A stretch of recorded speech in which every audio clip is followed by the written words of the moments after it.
Hello everyone, first time మన channel చూస్తుంటే subscribe చేసుకోవడం మర్చిపోవద్దు. ఎపిసోడ్ అయితే చాలా ఇంట్రెస్టింగ్గా ఉండబోతోందండి.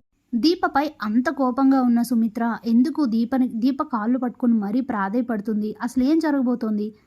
ఇంతకీ కార్తీక్ దీపల పెళ్లి జరుగుతుందా జరగదా ఏంటో వీడియోలో చూసేద్దాం పదండి. మరి ఓవైపు కాంచన అనసూయ, మరోవైపు కావేరి స్వప్న ఎలా శ్రీధర్ని పెళ్లికి వెళ్లేలా చెయ్యాలి అని ఆలోచిస్తూ ఉంటారు. మరోవైపు దీప ఎట్టి పరిస్థితుల్లో మా బావ తగ్గడానికి వీల్లేదు, జ్యోత్స్న చేసిన ఛాలెంజ్లో మా బావే గెలవాలి, అందుకైనా సరే అందరి సమక్షంలో నా పెళ్లి జరగాల్సింది, దానికోసం ఏం చేయాలని ఆలోచిస్తూ ఉంటుంది. ఇక మరుసటి రోజే పెళ్లి అవ్వడంతో శివనారాయణ ఇంట్లో కార్తీక్ దీపాల పెళ్లికి కావలసిన ఏర్పాట్లన్నీ కూడా చేస్తూ ఉంటారు. దశరథ్ అయితే తన సొంత కూతురికే పెళ్లి చేస్తున్నంత హ్యాపీగా ఫీల్ అవుతూ దీపని తన సొంత కూతుర్లా భావిస్తూ తనైతే చాలా హ్యాపీగా బాధ్యతగా వీళ్ళ పెళ్ళికి సంబంధించిన పనులన్నీ కూడా చేస్తూ ఉంటారు.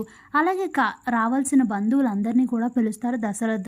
ఇక జ్యోత్స్న పారిజాతం మాట్లాడుకుంటూ ఉంటారు. ఏంటి ఇదంతా, పరిస్థితి అంతా చూస్తుంటే వీళ్ళ పెళ్ళి ఆగేటట్లేదు, ఈ ఛాలెంజ్లో నువ్వు గెలిచేటట్లేవు అని అంటే, గ్రానీ నువ్వు అలా అనకు, ఎలా అయినా సరే ఈ ఛాలెంజ్లో నేనే గెలవాలి. అయినా ఇప్పుడు నువ్వు ఆలోచించాల్సింది నేను గెలుస్తానా లేదా అని కాదు, ఏం చేసైనా సరే చివరి నిమిషంలో అయినా, పెళ్లి జరిగిపోయే చివరి నిమిషంలో అయినా సరే ఏదో ఒక ప్లాన్ చేసి వాళ్ళ పెళ్లి జరగకుండా చేయాలి. అది ఎలానో ముందు ఆలోచించు, పనికొచ్చేవి కాకుండా అన్నీ ఆలోచిస్తావు గ్రాని నువ్వు అని చెప్పి తిట్టేసి అక్కడి నుండి వెళ్ళిపోతూ ఉంటుంది జ్యోత్స్న. తన మనసులో మాత్రం గ్రాని చెప్పేది నిజంగా జరిగేలా ఉంది, నేను బావతో చేసిన ఛాలెంజ్లో ఓడిపోతానా అంటే బావ నాకు దక్కలేనట్లేనా, ఒక అవకాశం దొరికింది, ఎలాగోలా బావని దీపని దూరం చేయొచ్చు అనుకుంటే అలా జరిగేలా లేదేంటి అని ఆలోచిస్తూ ఉంటుంది జ్యోత్స్న. ఇంతలో గుడికి వెళ్ళి వచ్చిన సుమిత్ర ఇంట్లో అన్ని ఏర్పాట్లు జరగడం చూస్తుంది.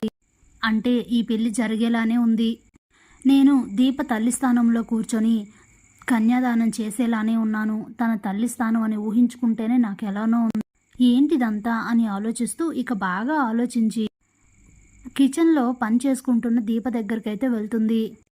ఇక సుమిత్ర అమాంతం దీప కాళ్ళనైతే పట్టుకుంటుంది.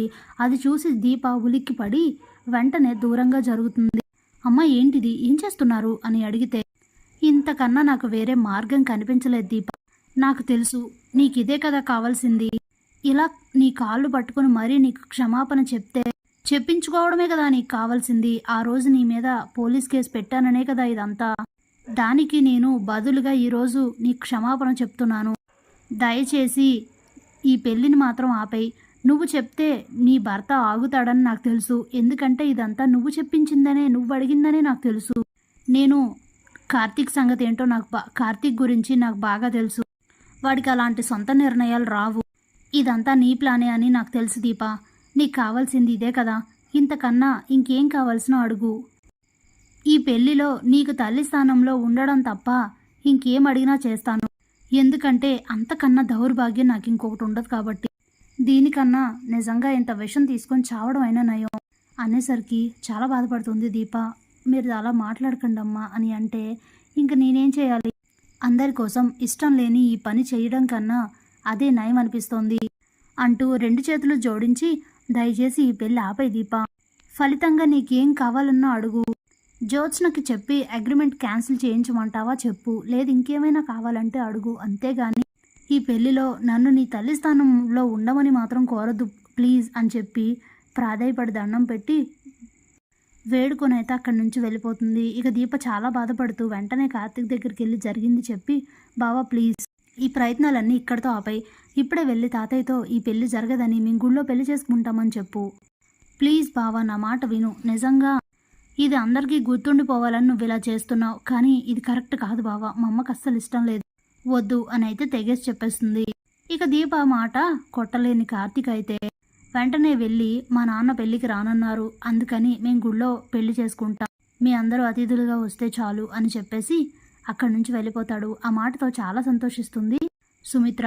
ఇక జ్యోత్స్నకైతే ఇంతకీ ఈ ఛాలెంజ్లో నేను గెలిచానా లేదా, దీప నిజానికి నేను గెలిచినా సరే ఇది నిజమైన గెలుపు కాదు, మళ్ళీ దీప మెడలో బావ తాళి కట్టకూడదు, అది నా నిజమైన గెలుపు అంటే ఎటుకి కాకుండా అయిపోయింది నా జీవితం అని ఆలోచిస్తూ ఉంటుంది.